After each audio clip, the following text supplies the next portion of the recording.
ऐसे मौकों को ही तो तलाशते हैं आतंकी। अनुज माथुर सर, पाकिस्तान की बौखलाहट किसी से छिपी नहीं और पाकिस्तान उन खास मौकों पर खलल डालने की कोशिश जरूर करता है जब यहाँ हिंदुस्तानियों में खुशी होती है, जश्न होता है या कोई गर्व का पल होता है। बिल्कुल बिल्कुल रचना, आप बिल्कुल ठीक कह रही हैं। देखिए, दो बातें हैं, एक तो यहाँ का गर्व का पल होता है और दूसरा वो पल जिस दिन उन्होंने उनको बहुत ज्यादा मुंह की खानी पड़ी, बहुत ज्यादा नुकसान पड़ा। आप देखिए 5 अगस्त 2019 उस लीडर्स, जिन आप समझ रही हैं मैं इनका नाम लेना चाह रहा हूं, वो लोग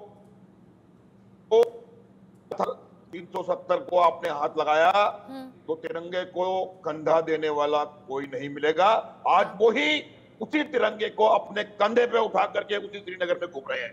तो आप ये देखें कि ये बहुत बड़ा सेटबैक था पाकिस्तान के लिए, पाकिस्तान की आर्मी के लिए और आईएसआई के।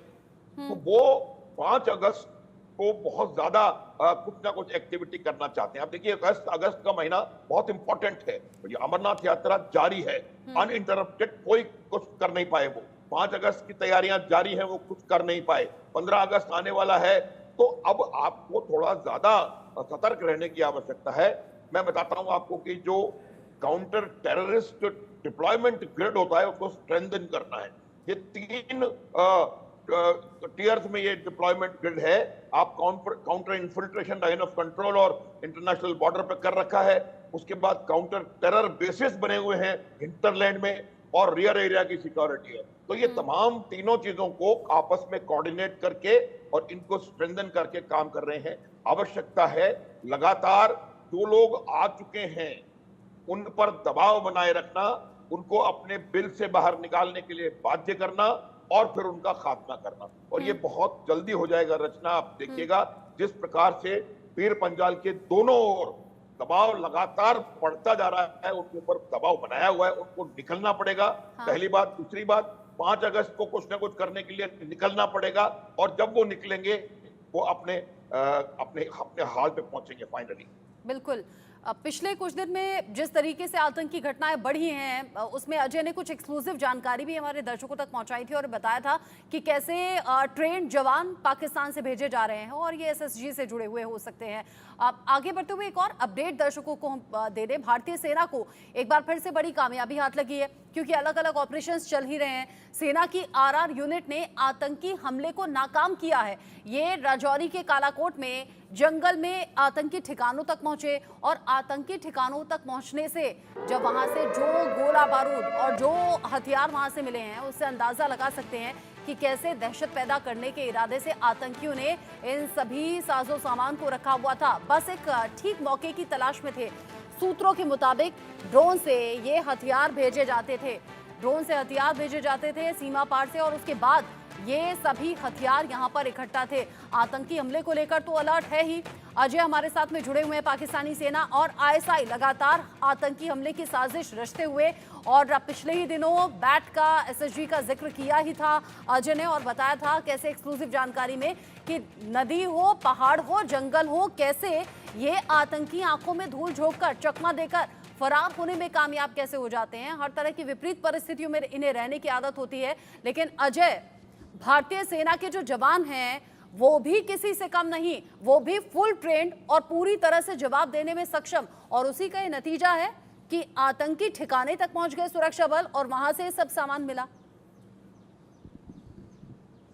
देखिए, बिल्कुल इसमें राजौरी पुलिस और आरआर यूनिट जो है, जो भारतीय सेना की राजौरी में जो डिप्लॉयड है 63 आरआर, उन्होंने जो है एक बड़ा ऑपरेशन किया है और कहीं ना कहीं एक बड़े हमले को नाकाम किया है। 6 आईडीज जो हैं राजौरी में, जो हाईडोट में छुपाकर आतंकियों के ठिकाने पर रखी गई थी, वहां से उनको जो है वो ढूंढ निकाला, और उसके साथ साथ AK-47 rifles, hand grenade, ammunition और पिस्टल जो है वो तमाम चीजें इसमें शामिल थी। मगर सबसे ज्यादा जो खतरनाक हो सकता था वो है आईडीज, आप छोटिए, ये 1-1 किलो के करीब आईडी जो है वो वहां पे रखी गई थी और इनको तैयार कर इनके जरिए सेना के काफिले या फिर आम लोगों को टारगेट करने के लिए इसका इस्तेमाल हो सकता था। मगर जैसे ही जम्मू कश्मीर पुलिस और सेना को जानकारी मिली, उन्होंने तुरंत जो है उस इलाके में ऑपरेशन शुरू किया। और आपको बता दूं कि लेट नाइट तक इस ऑपरेशन को चलाना पड़ा ताकि इस चीज को सुनिश्चित किया जाए कि किसी भी तरीके से वहां ये हथियार जो हैं उनको तो ढूंढ निकाला जा सके। अगर इनके साथ जुड़े हुए लोग या आतंकी जिनके लिए ये वहां रखे गए थे वो भी बरामद हो सके, क्योंकि हमने देखा उधमपुर में कैसे 2 बसेस में ट्विन ब्लास्ट किए गए थे। हमने देखा कटरा से जो जम्मू आ रही बस पर कैसे जो है आईडी लगाकर उसमें विस्फोट किया गया था जिसमें यात्रियों की मौत हो गई थी। तो इसी तरह की कोशिश जो है वो कहीं ना कहीं आतंकियों की हो सकती थी, मगर समय रहते ये आईडी जो है वो बरामद कर ली गई और इन आईडीज को जो है वो निष्क्रिय कर दिया गया है। मगर इसके साथ साथ अब इस चीज को लेकर उस पूरे इलाके में जो है वो दबिश दी जा रही है ताकि टेरर नेटवर्क जो है उसको उखाड़ फेंका जा सके, क्योंकि जो सूत्र बता रहे हैं उसके मुताबिक ये जो हथियार हैं ये लाइन ऑफ कंट्रोल के दूसरी तरफ जो पाकिस्तान के कब्जे वाला कश्मीर है वहां से ड्रोन के जरिए इस इलाके में ड्रॉप किए गए थे और उसके बाद ये हथियार अपने जो ओवरग्राउंड वर्कर हैं, जो उनके कुरियर्स हैं, उनकी मदद से यहां जहां पर ये छुपा कर रखे गए थे वहां इनको पहुंचाया गया था। और उसी जो लोकेशन है उसकी जानकारी जो है वो उन आतंकियों के पास होती है जो राजौरी में उस इलाके में एक्टिवेट हैं, ताकि जब समय आए, जब उनको इशारा मिले, वो इन हथियारों से का इस्तेमाल करके किसी बड़े हमले को अंजाम दे सके। मगर सुरक्षा बलों को दाद देनी होगी क्योंकि लगातार आतंकियों के खिलाफ ऑपरेशन जारी है। पाकिस्तान की कोई भी मंशा हो जम्मू कश्मीर में आतंक के खूनी खेल को खेलने की, जम्मू कश्मीर में अशांति फैलाने की, मासूम लोगों को टारगेट करने की, उसको नाकाम करने के लिए सुरक्षा बल, जम्मू कश्मीर पुलिस और भारतीय सेना सदैव जो है वो अलर्ट है और कोशिश ये की जा रही है कि किसी भी तरीके से इस टेरर नेटवर्क को उखाड़ फेंका जाए। नाकाम लगातार भारतीय सेना के जवान कर रहे हैं और ये जो साझा ऑपरेशन अभी चला जिसमें बड़ी उपलब्धि हासिल हुई है आतंकियों के ठिकानों तक, और आपने बिल्कुल ठीक कहा, इंस्ट्रक्शंस का इंतजार बस के इंस्ट्रक्शन मिले और फिर इन हथियारों के साथ तबाही लाई जा सके, लेकिन उससे पहले ही इस कोशिश को नाकाम कर दिया गया। कुपवाड़ा, पुंछ, राजौरी, ये कुछ ऐसे हिस्से जहां पर अभी सेना का सर्च ऑपरेशन तेजी से आगे बढ़ा है। अजय, क्या इसके अलावा भी कुछ ऐसे हिस्से हैं क्या जहां पर इस तरह के ऑपरेशंस को अंजाम दिया जा रहा है या दिया जाएगा? देखिए, इस वक्त सबसे बड़ी जो चुनौती है वो है लाइन ऑफ कंट्रोल और अंतर्राष्ट्रीय सीमा से जो घुसपैठ हो रही है, जिसको ज्यादा करवाने का प्रयास जो है वो किया जा रहा है पाकिस्तान की तरफ से।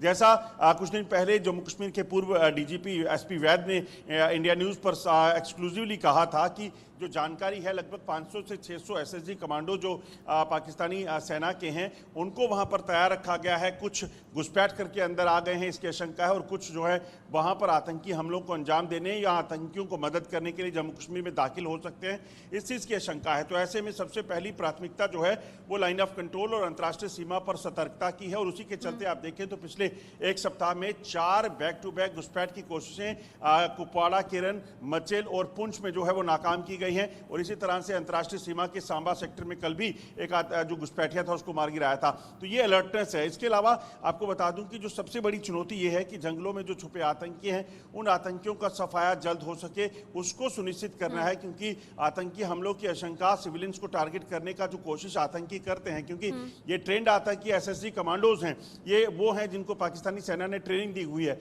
ऐसे में इनकी जो फुर्ती है, इनकी जो ये कहा जाए उनकी जो क्षमता है वो किसी को नुकसान करने की भी ज्यादा हो सकती है।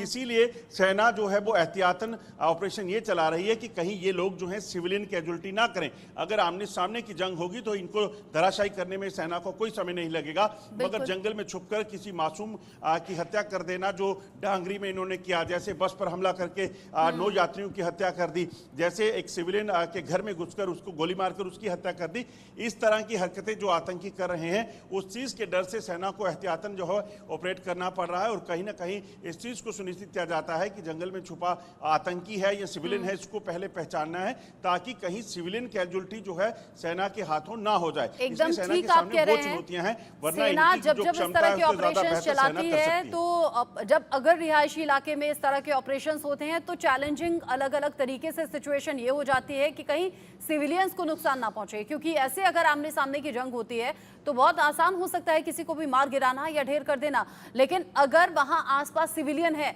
तो ये उतना ही ज्यादा चुनौतीपूर्ण हो जाता है, क्योंकि एक फौजी कभी ये नहीं चाहेगा कि उसके देश के किसी भी नागरिक को कोई भी नुकसान पहुंचे। यहाँ अपनी जान की बाजी लगाने के लिए तैयार सेना के जवान रहते हैं, लेकिन आम लोगों की सुरक्षा में कोई चूक चाहते नहीं है। आज आप रहिएगा मेरे साथ में। यूके देवनाथ सर, बतौर फौजी इस सिचुएशन को आप कैसे देखते हैं? यहाँ जैसे अजय ने जिक्र किया कि एसएसजी कमांडो जो फुल ट्रेंड हैं हर तरह की सिचुएशन के लिए, सबसे ज्यादा टफ क्या रहता है? किस तरह के इलाके में इस तरह के ऑपरेशंस को अंजाम देना सबसे ज्यादा टफ होगा? जिस तरह से जम्मू कश्मीर के पूर्व डीजीपी श्री एसपी वैद जी ने आशंका जताई है कि 600 ट्रेन कमांडो एसपीजी के जो हैं वो भारत में घुसने के लिए लॉन्च पैड पर तैयार हैं। अभी तक इंटेलिजेंस ब्यूरो ने इनकी घाटी में, कश्मीर वैली में या जम्मू नौशेरा एरिया में होने की पुष्टि नहीं की है, लेकिन भारत सरकार कोई भी कमजोरी नहीं दिखाना चाहती इस मोमेंट पर। मैं दर्शकों को बता दूं कि भारत सरकार ने आर्मी की 3000 ट्रुप्स को वहां पर मोबिलाइज किया है एडिशनल। इसी तरह से पैरा स्पेशल कमांडो फोर्स के 500 कमांडोज को पीर पंजाल की पहाड़ियों की ऊंची ऊंची चोटियों पर और दर्रों पर तैनात कर दिया है। अब बीएसएफ की 3 बटालियन यानी करीबन 3000 बीएसएफ के ट्रुप्स जो हैं उनको भी देश के पूर्वी भाग से यानी आसाम, मिजोरम, मेघालय, वहां से जम्मू कश्मीर पहुंचाया जा रहा है। इसी के पुलिस और हिमाचल पुलिस वो भी अपनी स्पेशल जो टीम्स हैं उनको मोबिलाइज करके जम्मू कश्मीर के बॉर्डर को सील करने में हेल्प कर रही हैं। एक सबसे बड़ी चीज सुरक्षा एजेंसी जो कर रही हैं कि आने वाले 15 अगस्त के मद्देनजर कश्मीर घाटी से जितनी ट्रेन्स या बस रूट्स या हाईवेज दिल्ली की तरफ आती हैं उन पर हर जगह रोड में नाके खोले जा रहे हैं और कोई भी संदिग्ध व्यक्ति कश्मीर घाटी की तरफ से अगर दिल्ली की तरफ कूच करने की कोशिश करता है तो उनको रास्ते में ही आइडेंटिफाई करने की पूरी कोशिश की जा रही है।